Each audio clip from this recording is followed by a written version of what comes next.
મારો આ વિડીયો કેટલાક છેતરપિંડી કરનારાઓને નારાજ કરી શકે છે, પરંતુ મોટાભાગના લાભાર્થીઓને જાગૃત કરવાનો મારો પ્રયત્ન છે.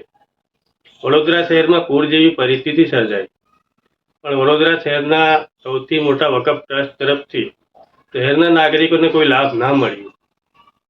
શહેરમાં 200 કરોડથી વધુ મિલકત ધરાવતા વકફ ટ્રસ્ટ, તેના તરફથી વડોદરા શહેરના મુસ્લિમ સમાજના લોકોને પૂર જેવી પરિસ્થિતિમાં કોઈ લાભ ન મળ્યો.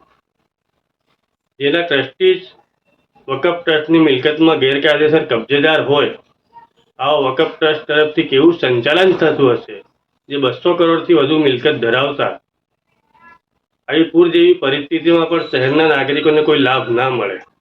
200 કરોડથી વધુ મિલકત ધરાવતા વકફ ટ્રસ્ટ તરફથી આવું કોઈ પણ જાતનું એનાઉન્સમેન્ટ સાંભળવા ના મળ્યું કે પૂરમાં પાણીમાં ફસાયેલા પરિવારોને રોકાવા માટે જગ્યાનું અમે વ્યવસ્થા કરી હોય. વડોદરા શહેરમાં મુસ્લિમ સમાજના પહેલાના લોકો પોતાની મિલકત એના માટે ટ્રસ્ટમાં દાન કરતા હતા કે ગરીબ મુસ્લિમ લોકોનું કલ્યાણ થાય.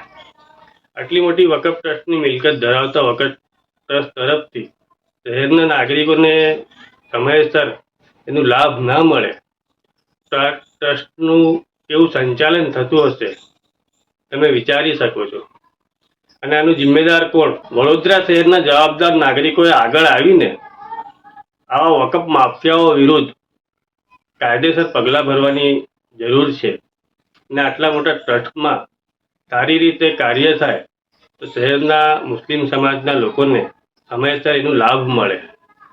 વડોદરા શહેરના જાગૃત નાગરિક તરીકે લોકો આગળ આવે અને આવા વકફ માફિયાઓ જે વકફમાં સંચાલક છે, ટ્રસ્ટી છે અને ગેરકાયદેસર કબજો પણ કરીને બેઠા છે, આવા વિરુદ્ધ કાયદેસર પગલાં લેવામાં આવે.